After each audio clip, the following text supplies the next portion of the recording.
What's up, DealMachine podcast listeners? I'm David Lecco, and I really enjoyed this conversation with Brian Ferguson and Brayden, his COO, and here's why you should care. These guys are doing 1 to 200 single-family wholesales, novations, and flips. They've also expanded to owning 1,300 multifamily units and shopping centers, all in a market with 66,000 people. In this episode, we go over how Brian nearly got wrecked on his first deal after he quit a six-figure job to pursue investing, and why they sat out during that frothy multifamily span from 2019 to 2021, and how they're cashing in on the opportunity that exists now because they were saving money ready for this moment. We talk about why novations are actually a really big factor in a small market like theirs, and the referral program that generates up to $4,000 for anyone who sends them a home, and a simple mindset that massively increased contracts. They used to make sellers go into their office to sign a contract, and now they go into the home. Let's jump into it with Brian and Brayden.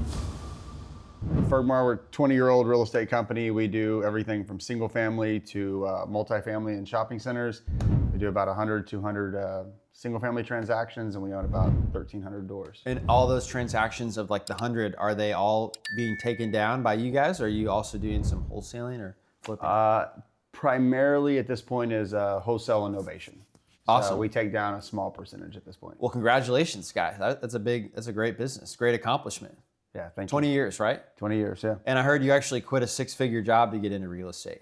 I did, yeah. Yeah, why did you do that? It seems pretty good. Yeah, at the time, I don't know what the answer was, but I didn't see a future in it. I was in the finance and automotive industry, and then there was a guy that had been there 20-something years, and he got laid off. And I remember when he got laid off, I was just thinking, man, this guy's been here 20-something years, and there was nothing left for him. So I bought a house and flipped it and did a few, and then I went all in. Wow. How was that first deal? So the first deal, bought it for $10,000. It was a foreclosure.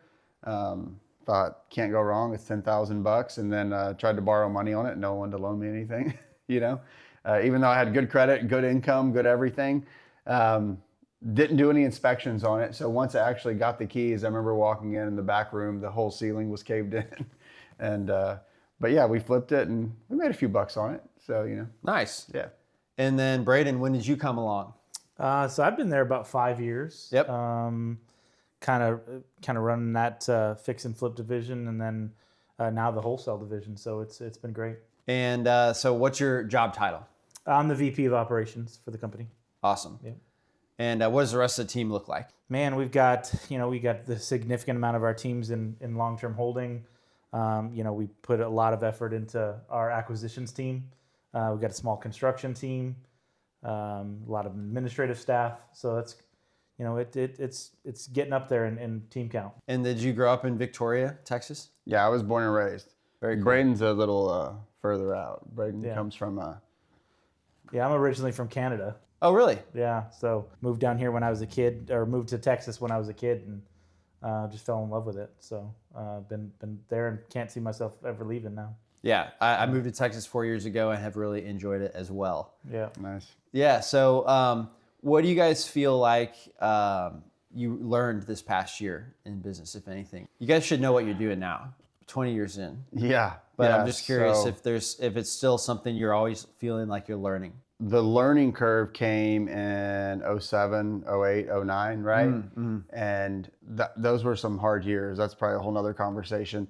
But we saw this cycle coming, and we were, because of that experience, and then Brayden has like a huge corporate experience.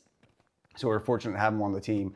So when we saw this cycle coming, we all got together and we started, we started just kind of putting cash back, like saving it for a rainy day type of deal. And we waited for this year specifically from the single family side, from long-term holdings, buying apartments. We just waited for this year. And this year is actually, it's crazy because after 20 years, this year was what we thought it would be, if that makes sense, And I don't think that's happened in the past 19 years, got surprised every time. So you're saying 2007, 2008 taught you that bad things can happen and it's helpful to have cash reserves when that happens. Yep. And so you're actually saying that this past year was a bad year, a lower year. Is that kind of what you're saying? This last year was a big acquisition year from us, Okay. all the way around, from the single family to the multifamily. Like we've been in heavy acquisition mode because the opportunity's there. Big opportunity, and got it. So yeah, okay. So when the market has a dip, that's when you want to acquire. Obviously, you buy whenever the price is right. So you guys kind of been saving ever since the last dip, which was 10, 15 years ago. Yeah, well, almost 20 at this point. But it was because like 19, 20, when the market started going crazy, especially like on apartments, because we're big in multifamily, and everyone's buying, and it was hard for us not to buy. But we're like, man, no, this stuff makes sense. And we just sat there and we're like, it's the bubble. Like we just saw a bubble coming, Especially in the multifamily side, right? The interest rates are usually locked in for 5 years and then they balloon or something, right? Yeah, absolutely. So that's not really typical on the single family side, right? You guys still do like more fixed rate stuff for your holdings there? Yeah, we don't do a lot of single family long-term holding. Most of our single family is quick turns. Like it's either a flip, a wholesale, or a novation. All right. And so, I'm glad this was a great year for you guys to acquire some folks that maybe couldn't refinance, right? Maybe they're 5-year loan. Almost exactly. Yeah. People that were just up against that. Most of them hadn't been able to refinance for a few years. It's just kind of extend and pretend, and it's kind of the end of the road now. So yeah. What's a typical? Why do you choose to hold the multifamily and not the single family stuff? I don't know that there's a right or wrong answer to that. When back in like 07, 08, we unexpectedly ended up with about 150 single family rentals just because it was stuff we couldn't sell when the market got bad. So we kept it, and then we built that up, and then we sold that off and got into multifamily. And I like the economy of scale of multifamily. I mean, again, I don't think there's a right or wrong answer. It's just we're in multi and we just try to stay in our lane now, We're not in the single family space. We still have a handful, but not a bunch. Oh, okay, got it. So you had 150 like flips in inventory? Yeah, that we had kept over about a 5-year sell period. Any of them? Wow. Yeah, like it was like, a few here, a few there. But over about a 5-year period, we ended up with about 150 of them, yeah. The bad times lasted quite that long of a period? It was like we couldn't, it's like if we could, well, I'd say the first half was because we couldn't sell them, and then it became a thing.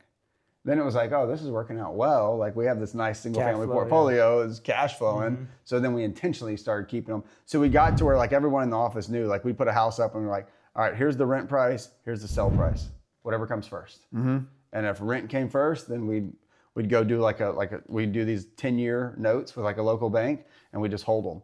And then we did that, and then like when the teen years came, like 13, 14 came around. Well, now these 10-year notes of these houses that you bought at tax sales for nothing, like you don't owe hardly anything on them. And now that the market's gone crazy, so and then we were able to sell those off, and we would sell them in like these little tranches and 1031 those and buy apartments. Oh, nice. So did you buy, like when you say you sell it in a tranche, you just put them all up for sale individually, or did you sell them to one person? No, we were going full retail. We were trying to, so like we put it up, but we had so many of them that you could, if you put enough of them up, you would end up, because you have that window for a 1031 exchange, we'd end up selling 5, 6, 7, 8 of them. Well, if you have, it's called $100,000 in equity a piece, and you sell 6, 7, 8, 9 of them, well, it's enough money to buy a decent down payment on an apartment complex. Got it. So what's like an average multifamily property for you guys? Like a 20 unit? Then yes. Now, so our minimal now is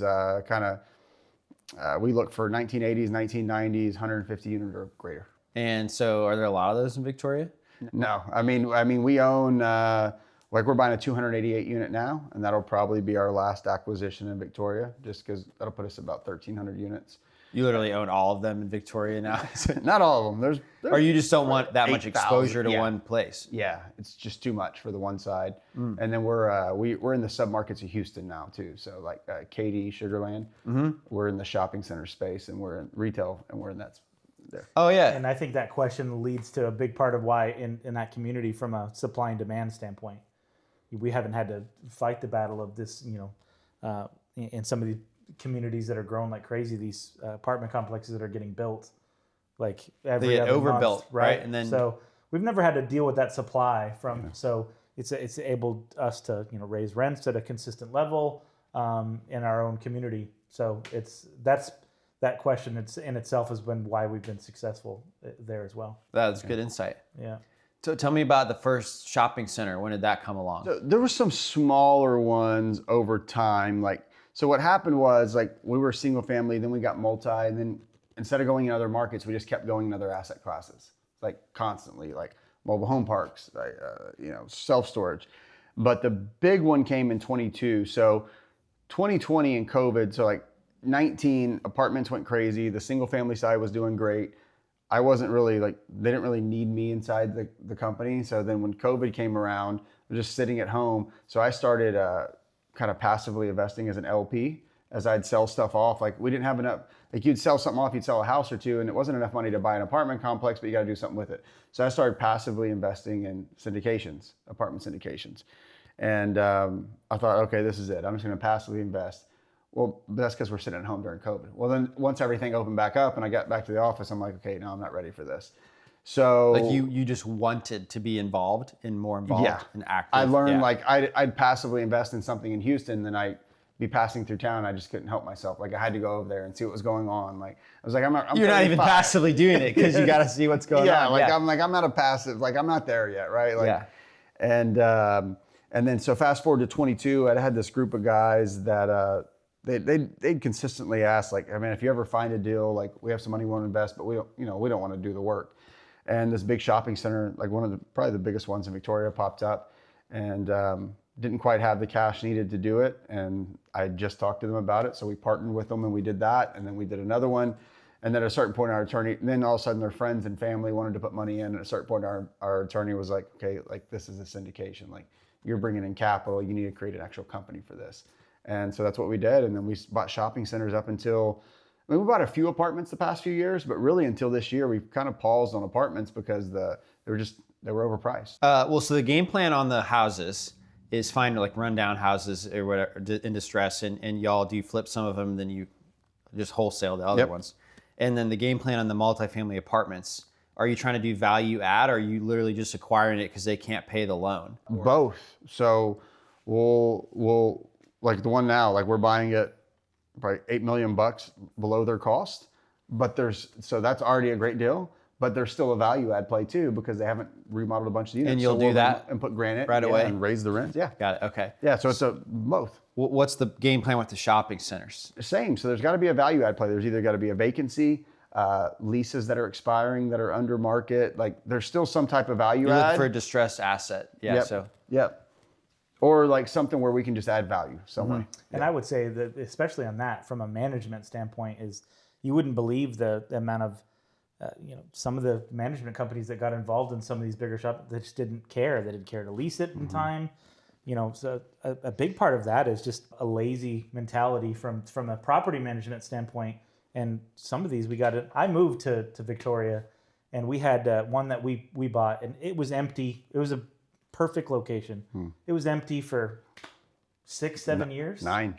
And we got it, and then we had that fully occupied in 6 months. Well, what did you do for that? Tried. Just advertise. Like you advertised it? Just tried. So is the company just so big that they were worried about bigger things? 100%. So I always say that the armpit, so when I was in the auto industry, I worked for a dealership, and they had there was dealers everywhere, and I went around and trained all the finance guys. But I was based out of the Victoria one. And in Victoria, we always called it was the armpit of the company. Like there's no one really cared about it, right? So if they have 100 shopping centers and Victoria was like the lowest priced one, it never like rose up on somebody's to-do list to like focus on that one, right? Well, like this one specifically was part of it was part of like Academy. So Academy was the anchor. So they probably bought this dirt, built the Academy, and made all their money. And then it was this shadow space next to it that just didn't matter. Like everything was paid for. But that's everything in life. I say that all the time. Like we're going to sell a bunch of units this coming up year. So if I go sell a 50 unit complex, to me that like I know I could go raise rents and do some upgrades, but I have bigger things to do, right? And if I go buy a 200 unit, there's some guy that probably has 1,000 unit that has bigger things to do. Like there's always the next level up, you know what I mean? Like it's like asking if Bill Gates would bend over and pick up a nickel on the ground. Yeah. And he might not, but you can get it for free by just bending over and picking it up. It's like, it's a good perspective to have on that. Yeah, I did this deal from an orthodontist, and he just bought properties in Indiana. His contractor fell through. He's just too busy being an orthodontist, making $500,000, $1 million a year. Who knows, right? With his own practice, that it was not worth his time to figure out what was going on with these properties. So I got a great deal. He was glad to get it off his plate. Yeah. And that was kind of funny because when I got into it, I never would have thought the distressed seller would have just been too wealthy to care. Yeah. You know what I mean? Like Yeah. you always just think about, well, why would somebody sell for a discount? And to me, that was just the last, I never would have guessed because we just didn't grow up that way, you know? No, that's a good point. It's not always about like it. I didn't know anybody distressed, that wealthy yeah. that would not care about something. Yeah, that same mentality of somebody that you can buy a single family, you know, you go into a distressed, maybe it's not just a distressed property, it's a distressed situation. Somebody that needs the money, like we've all been there. That scales. You know, just as you just said. Mm-hmm. Yeah. There's always somebody bigger unless you're at the top. Yeah. Or there's always somebody that's in trouble. Maybe they're in trouble with a small house, but maybe they're in trouble with a giant portfolio and they don't know what to do. Yeah. So you guys have kind of done described three different businesses. And is there a reason why you don't focus all the efforts on shopping centers? You know, I noticed you're not keeping any of these single families. So is there a reason why that's still a big part of what you guys do, like wholesaling and flipping? You know, just curious on your perspective there. So the single family, the wholesale and flipping, we've actually thought about that recently, past few years. We're like, okay, let's put all of our focus over here. But I mean, the honest answer is like, it's a great business and it generates a bunch of cash flow.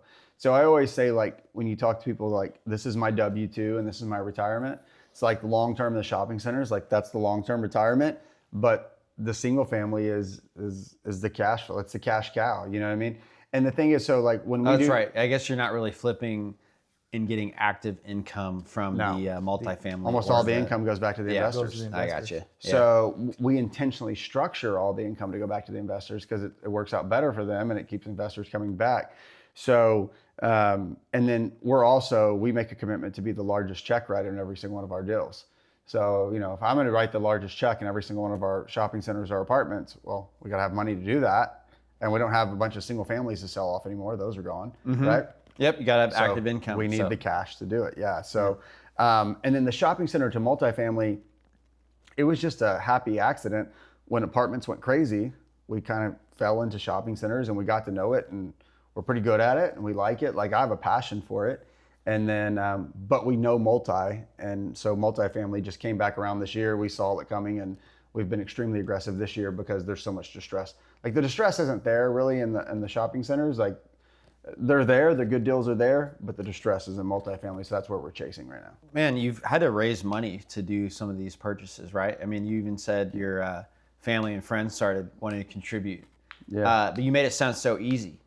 Is it really like how do you get to raise money from other people? How do you go about that?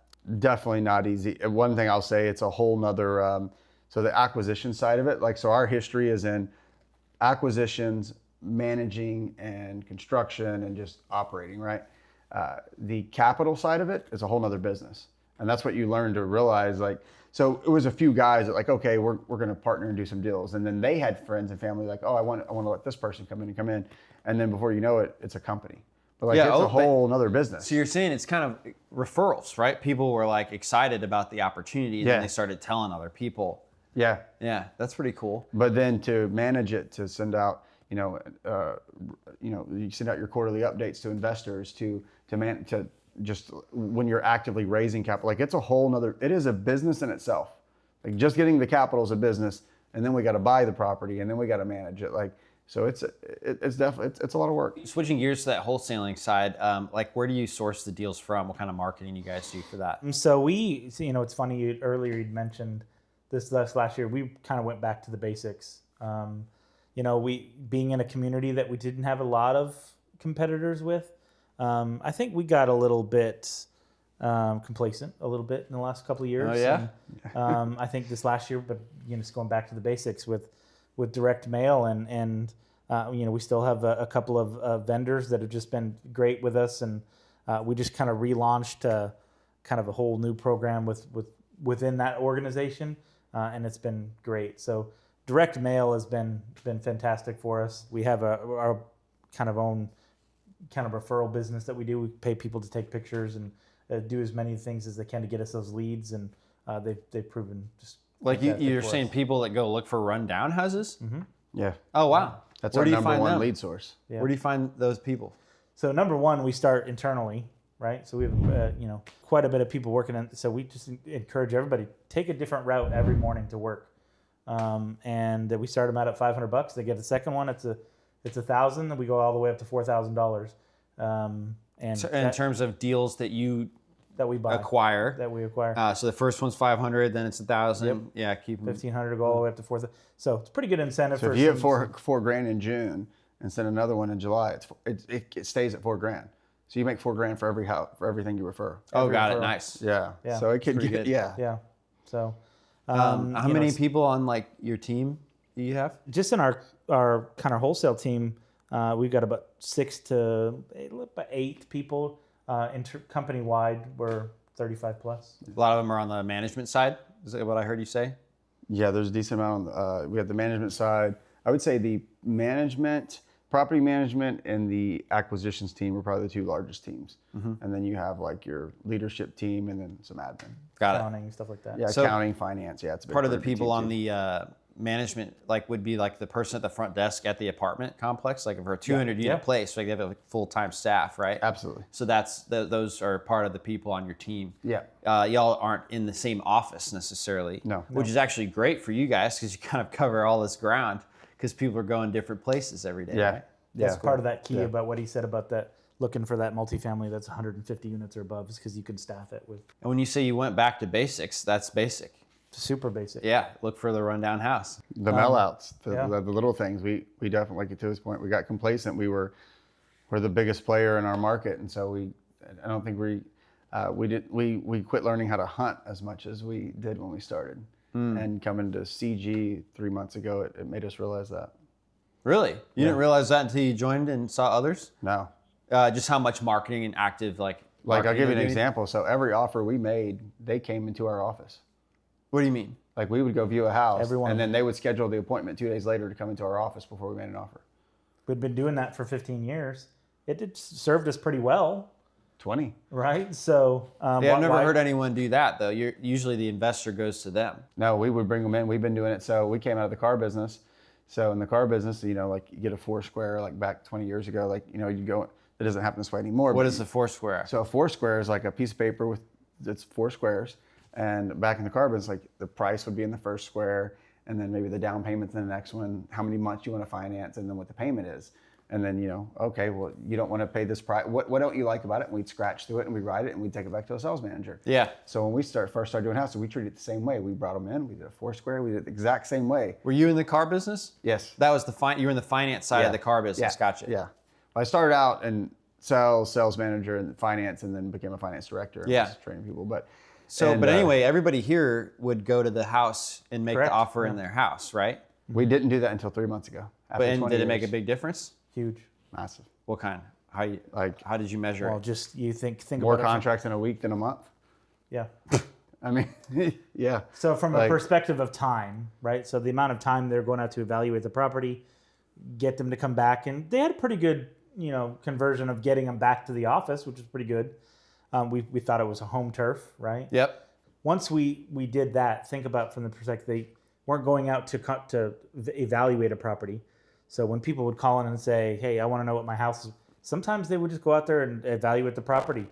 Now they're not going out to evaluate a property; they're going out to buy the property. So it's a mentality, it's the mindset switch for them. Oh yeah. They know they're going out there to contract it. They know they have that that empowerment to do so, and it's changed it dramatically for us. And they're spending more time in front of people contracting than looking at AC units, looking at the roof. Right. They're talking about they're actually connecting with the person more, right? Yep. Wow, that's pretty crazy. Yeah. Well, I'm glad it paid off for you to join the CG. Yeah. Imagine what you'll learn at the second meeting. Yeah. I'm sure you guys have taught other people things too. I don't know if you've had the opportunity yet to share though, but I've already learned things from you guys. So I've never encountered anyone who's even done shopping centers. There's 400 members here. No, it's been a great great change of pace for us. Like it was, we talked about joining for a few years and we just never did it. So Yeah. How did you decide it was time? we had always said we would join when we knew we could put the focus on it. And I think for a few years it's like, why join? Because we even thought about like, are we going to keep doing this side of the business? Like, let's really focus here. This is our long term. And then the more we grew on the long term, and we realized, okay, well, you need the cash to do this, A, and B, it's like we have a phenomenal team on that side of it. Which is like, really hard to build. So, it's like we spent all these years building this team up. Like, why would we stop? You know? Like, and then it's like, who else is going to do it in our community if we don't? Yep. You know, so it was like just multiple reasons for it, and we just finally said, I think we had made it like, so we like kind of both like jointly like looked over and ran everything, and then he put a lot of focus just on that side of the company. And when he did, he was like, look, it's time. Like, I think we need to join this. And we went, and I remember the first day just sitting in the conference, we were just like, the things that were just so minute, like things that just like this, they said it and we're like, oh, that makes complete sense. Like, I feel like an idiot over here that we didn't even think of that, you know, but we're just so stuck in our ways. How'd you know that wholesaling was a thing? Because you did the flip first, right? Yep. And so how did you discover wholesaling? We actually don't, I know we said wholesale multiple times. We actually do. I said it, I think. I feel like. Yeah. What do y'all do? We Novations, mainly novate. Yeah, okay. Which is surprisingly, when we came, we were shocked how many people aren't as big on Novations as we are. Yeah. They're bigger fans? No, they're not. They're not. Most people we talked to at the last one were not, like, very few people do Novations, I felt like. Oh, why didn't they like that? I don't know. It was a lot of different reasons. It was the different reasons. I mean, I think I think that was one of the things I'm intrigued to kind of find out a little bit more at this meeting. I don't think we know. Because I don't think we know that answer. I think we started out doing it, and we went into it so aggressively, and we also have an acquisitions manager that's so by the book and so process driven that it forced us to, like, the parts that can be a little time consuming and maybe a little annoying of the process. She made it to where, like, there wasn't a choice, and made us really, like, embrace it. What do you mean? What's annoying or time consuming? Just, I think, from getting different signatures or making sure they're following the right process or the right paperwork. Having the power of attorney, like Novation. Like, I feel like wholesale can be fast and loose. Why did you guys lean in so much to it versus wholesaling? Because, Novation allows us to appeal to the end buyer, the retail buyer as well. See, in our market, our size, there's not 500 there's not a lot of out-of-state investors trying to buy rental properties. You're not going to, like, host these, like, oh, everyone come out, I'm going to put it on Investor Base or Investor Lift, whatever it is, and 20 people are going to come out and have an auction, and I'm going to sell it on site. That's not going to happen. We don't have the buyer There's pool 66,000 population. Exactly. You need to sell it to an end user. So, like, when we have a house that's, like, so it's great. Like, we put it in MLS, and, like, they can get an FHA loan, and a few things need to be done to it, and we'll go do a few of the things because we have the construction side, and it works. It's just, I don't know, it works well for our market. Wholesale is, we do some wholesales, but, like, it's not, there's just not that big of a buyer pool. Yeah. What changed for us is every year let's say we have 1,000 leads, and we close 100 of them every year. Okay, maybe 150 the next year, maybe 200, but we're always going to close that same amount. Let's say 500 of those leads are just going to be just crap leads. Nothing's going to happen with those. Still left 400 leads on the table for us. What Novations and somewhat some wholesale, it opened the door back up for those 400 leads for us. Okay, because if there's not a ton of equity, they can still usually make more doing Novation than wholesale. Yeah. And it's, I think the biggest question people have is, like, that I've heard is, like, well, why wouldn't they list it with an agent? But typically, y'all can provide them. You cover some of the repair costs, right? So, like, it takes some uncertainty away from the process, right? Absolutely, and I think this last year we also learned that there is so many. They'll call the agent first, and the agent tells them, you need to put about 10 grand in this. You got to clean it up, and some people are just not in a mindset position to clean up their house, so they're forced to go to a different alternative, or they just don't want to do it. Yeah. How many people like just don't want to do it? It's crazy. Like, we were at the last meeting, and a guy was like, he's like, I don't believe in Novations because, like, I mean, I can't sleep at night knowing that they could have just gone and listed it with an agent. I'm like, what's the difference between that and a wholesale? I mean, they could have gone and sold it to someone else for the amount that you're going to sell it to the wholesale buyer for too. Like, it's the same concept, you know? But I don't know, like, Novations, I think, like, we went and visited a company in another town, and we sat during their agents came in, and it was their Novation weekly meeting. but like they treated it like it was just wasn't important. Like no one really cared at the table. Whereas you go into our shop, Novations are like, we're Top here. priority. We're talking about it here. So I think That's the most important thing for you guys. exactly. I think that's what it boils down to. It doesn't matter to a lot of the people, and it's super important to us. It's just how it happened, but we love them. I think the market you're in also makes a big difference too, where it's not a big market, so there's not a lot of out-of-state investors buying these wholesale deals. Yeah. I will say, I invest in Indianapolis. That's where my rentals are. I would never be able to buy from a wholesaler because there's out-of-state investors who are willing to pay a lot more for the property than I would be. And also that just maybe because they're richer than me. I mean, usually when you're young, hungry, trying to make it happen, you have to have a really good deal. But some people, they just make a lot of active income and they just want to get a property to have tax depreciation. So it doesn't have to be as good of a deal for them, Yeah. And so I guess my point is if y'all don't have those like people out of state who are coming in to pay a decent amount for wholesale deals, it does make sense, I think, Absolutely. why it's a bigger deal to do the novations with you guys. But I'll say this, like even in a market where wholesaling is great, I still think there's an innovation market. I think just no one really focuses on it because the wholesale's so good. But it makes me wonder, like, begs the question, a lot of those deals, how much money's being left on the table? That could have been innovation. It's just a little bit more work. Right. But lots of things are more work. Are you coming to this meeting looking to get a specific thing out of it or just kind of open to what you might take away this time? I would say that, with the last meeting we went to, when we kind of reset some things, number one, I think we took for granted how quickly we could make changes and say, hey, we can do this and change it in 2 weeks. Come to find out, some of those changes took us a quarter. Yeah.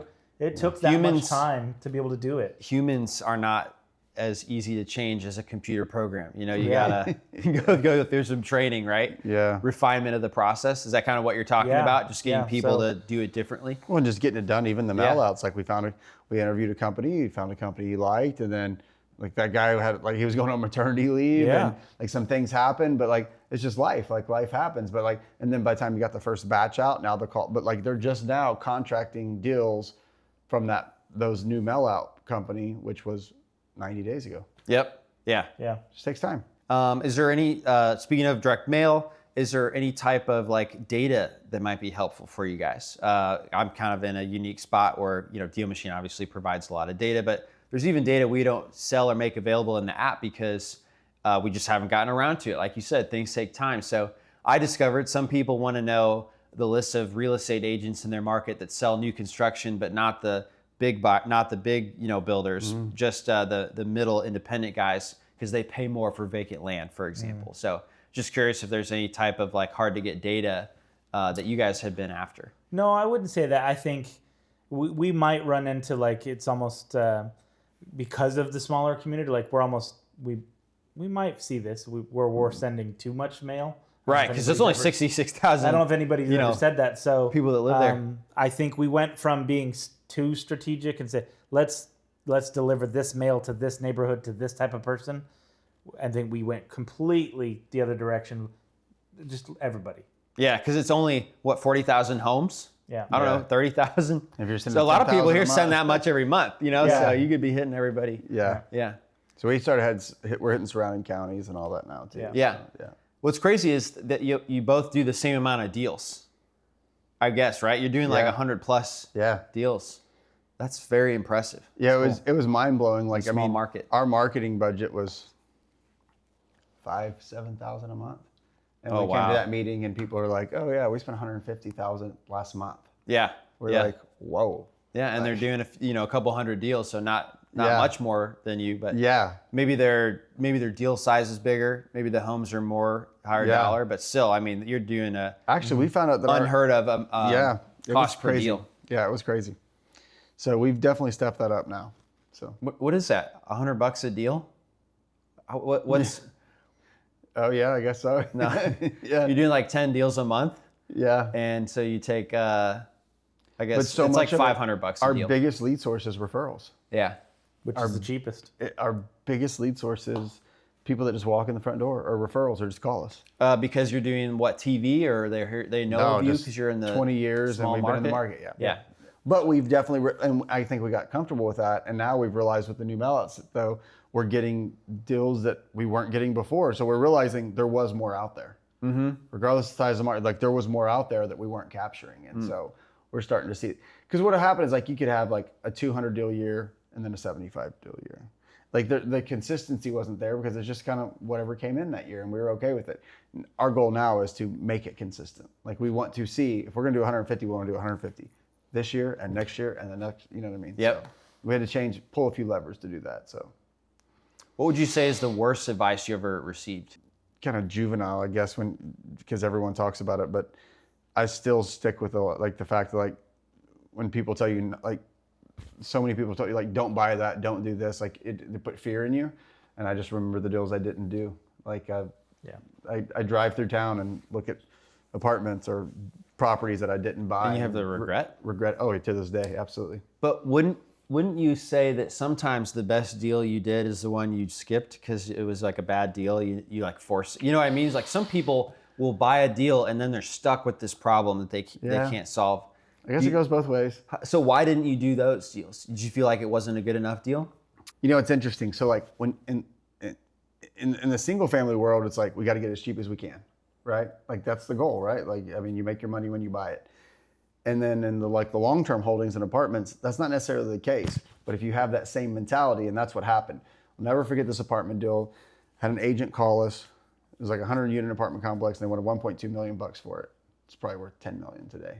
I don't own it. So, but and I went back and I did inspections, and you know How did it 10x? Like did the rents increase that much? Well, it was a smoking. This was like 16 years ago. One, it was a really great deal at that point in time.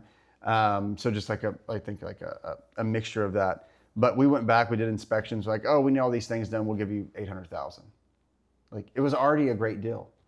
But I was too focused into getting the lowest price on everything. I literally got in my own way and missed out on that deal. And I drive by it all the time, and one of my bigger regrets. So did you guys have any multifamily apartments that you had to sell because the note was going to be too expensive when the balloon hit? Like how did all these people struggle with that and create a great opportunity for you to buy, but you guys not? Because we didn't encounter buy that issue. So those were all bought like 19, 20, 21. We didn't buy. Yeah. We had already owned all that. And why didn't you buy in those years? Because the pricing was too high. Like when pricing started elevating, we backed off. But again, like so they had two things. They bought too high, and then the interest rate thing hit.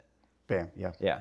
And sometimes it could just be one of those, right? Like it could just be the interest rate thing. But in multifamily, isn't the price just based on the rents?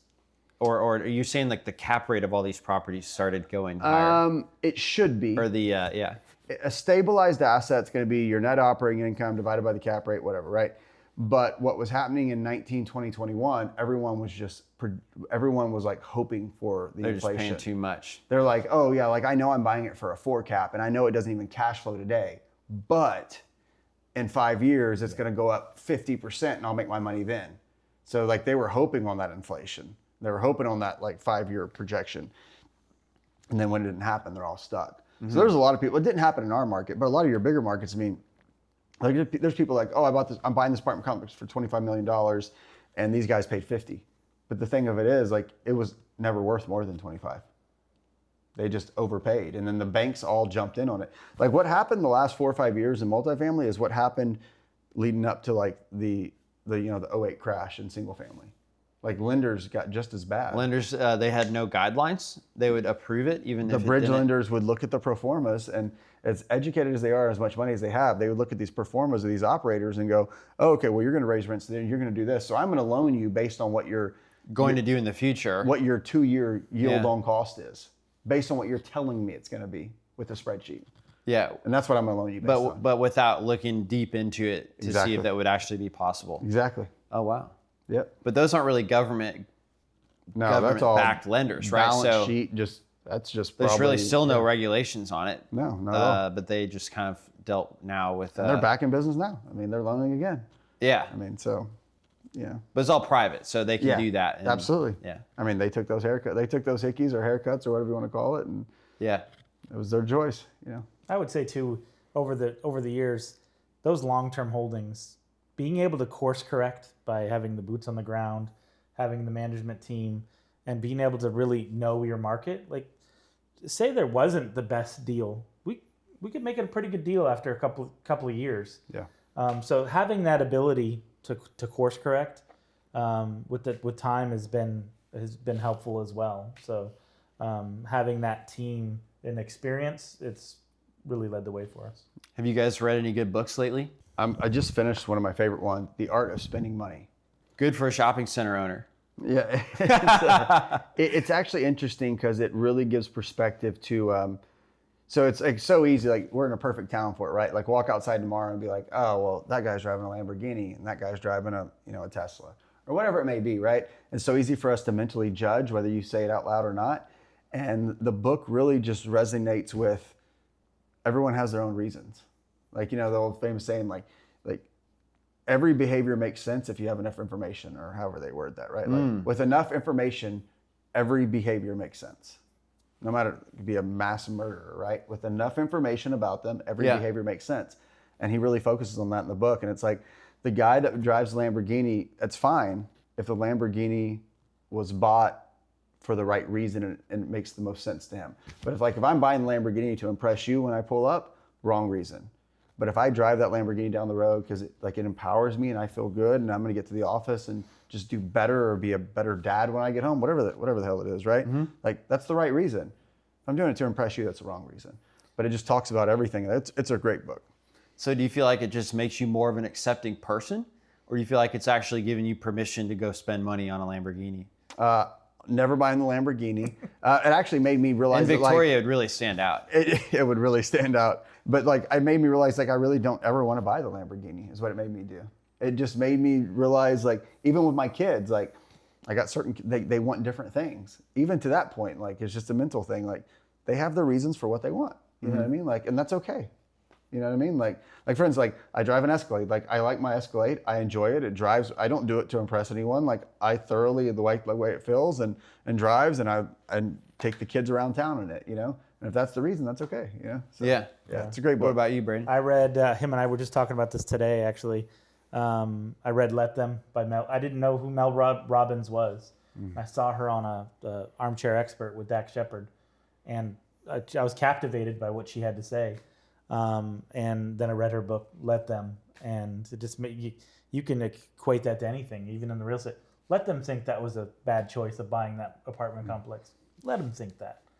And it just goes into, so I felt it hit personally, professionally, all over the place. So I really enjoyed it.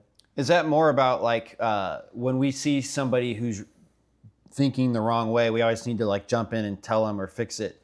Is it just more about just not caring about what they're thinking? A little bit, yeah. And just kind of focusing on yourself? Mm-hmm. Yeah. Let them be naysayer. Let them. That's them. Mm-hmm. We used to have a big sign in the kids' playroom when the kids were little that said, let them. Yep.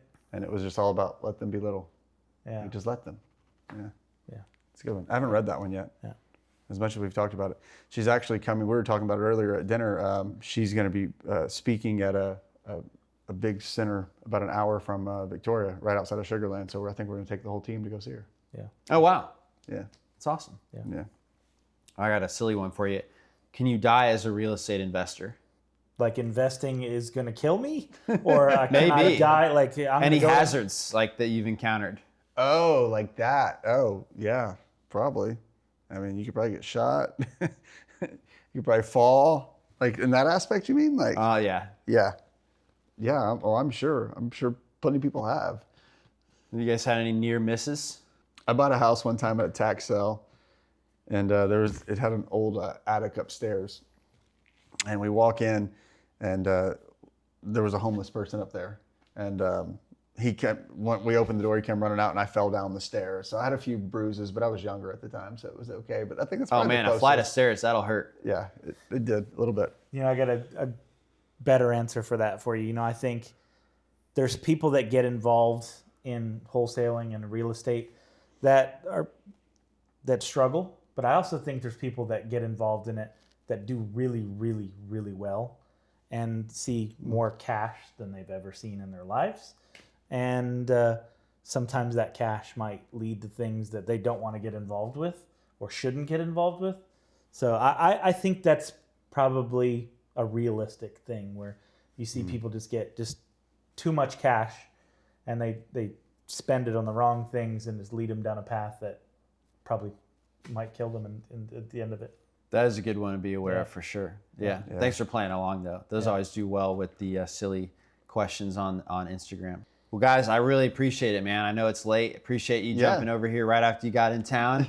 And I'm glad Brayden got to join us too. Yeah, it's a very interesting and good perspective to have. So hope you guys get as much out of the second meeting as you did the first one. Yeah. Yeah. I'm sure we will. And do you guys have any social media yourselves where people might find you or send you a deal if they're in Victoria?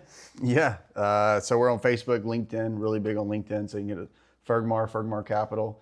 And then we're personally on Facebook as well, or our website, fergmar.com. Awesome. Thank you guys. I appreciate it very much. Man. Thank you. Appreciate the time. Yeah, absolutely. Thanks for listening to the DealMachine Real Estate Investing Podcast. Please leave us a review and follow along wherever you're listening to your podcast.